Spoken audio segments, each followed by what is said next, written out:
Welcome to your first chess lesson. If you complete all of the lessons presented here, you'll learn everything you need to play a game of chess. Of course, there's a lot more to know about tactics and strategy. Those topics are covered in more advanced lessons. We'll start your lessons by taking a look at the chessboard.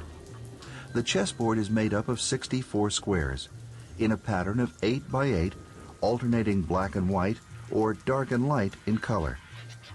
When playing a game, the board must always be turned so there's a light square in the lower right-hand corner. The saying, light on right, will help you remember this. The vertical columns on the chessboard are called files.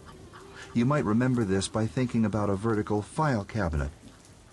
Note that each file is called by a letter. We say, for example, that this is the A file, and this is the F file. The rows on the chessboard are called ranks.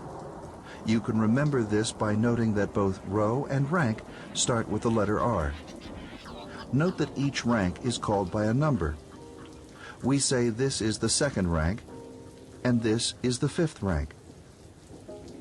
Each square on the board has a name arrived at by putting together its file position and its rank position. This square is called B5 because it's on the B file and the fifth rank. This square is called H3 because it's on the H file and the third rank. This square is called E8, and this square is called D2. A series of squares going from corner to corner is called a diagonal. Diagonals are identified by their beginning and ending squares. This is the A1 H8 diagonal. This is the F1 A6 diagonal. Chess is a game of war between the black army at the top of the board and the white army at the bottom of the board. Although we always call the two sides black and white, chess sets can vary quite a lot in color. The darker pieces are always referred to as black, and the lighter pieces are always referred to as white. Now let's put the chess pieces on the board. Standing solidly at the four corners of the board are the rooks, looking like the castle towers they represent. Next to each rook, galloping into the castle, are the four knights, which usually resemble horses. In the center stand the king and his queen. Note that the white queen always starts the game on a light square, and the black queen always starts on a dark square. An easy way to remember this is by saying queen on color, or the dress matches the shoes. The left and right sides of the board are named for the starting positions of the king and queen. This is called the king side, and this is called the queen side. Next to the king and queen go their trusted advisors, the bishops. And finally, in front of each of these pieces stand the pawns, the foot soldiers of the army. The board is now ready for a chess game to begin. The player with the white pieces always moves first in a game of chess. Each player moves one piece per turn.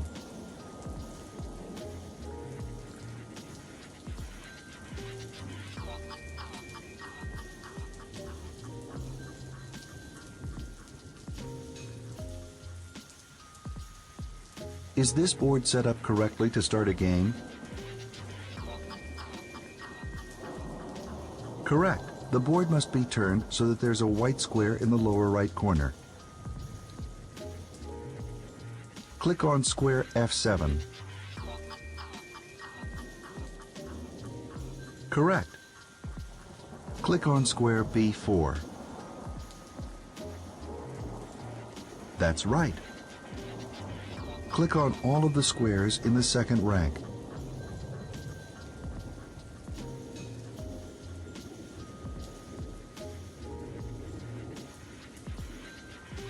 That's correct. Is this board set up correctly to start a game?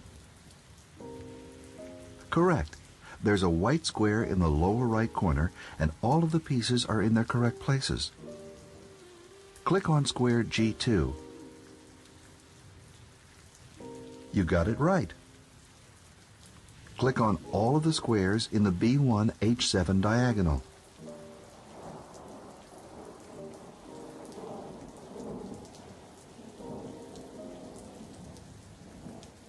Correct. Is this board set up correctly to start a game? Correct. On both sides, the kings and queens are reversed from where they ought to be. Click on all of the squares in the F file.